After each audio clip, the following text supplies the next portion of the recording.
The streets of Toronto were red on June 12th for the first game in the city as the 2026 FIFA World Cup host.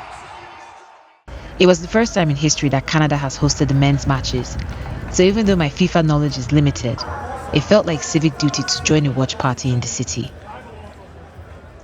Canada was playing Bosnia and Herzegovina, which I admittedly had to look up for pronunciation and location.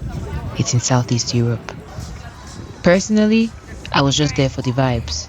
As someone who grew up in a country where football is the most important sport, I know how exciting it can all be, and all I wanted to do was feed off that energy.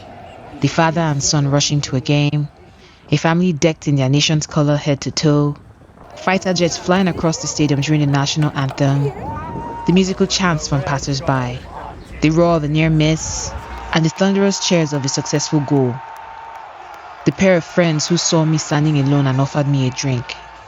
For someone who believes strongly in the power of community, it's been heartwarming to see everyone from different ethnicities, backgrounds, and countries out and about and having a ball. I've always loved Toronto for that. In this time, this particular period, the world has felt less divided and more unified.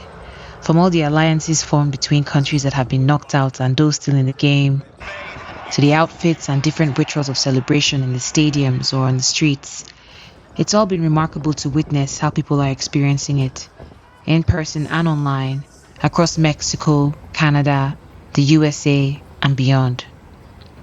All that said, I'd like to share my World Cup loyalty for the rest of the season. Since Nigeria is knocked out, I'm rooting for Canada. After Canada, it's all of the West African countries, then the Central, then the North. Of course, Mexico's next. Then Brazil. If they all surprisingly get knocked out, then I'm rooting for everybody black. Or the team with the hottest men. Anyway, Toronto tied with Bosnia and Herzegovina, and I was lucky enough to catch the goal at Nathan Phillips Square. 1-1. The crowd went wild. I really liked watching the game there too. It was the only spot out of the 5 that I checked that didn't require lining up or wasn't at capacity. Lots of standing room, food vendors, free water station, activities, and thousands of people enjoying the game. It was a really beautiful day. Gotta love the unifying power of sports.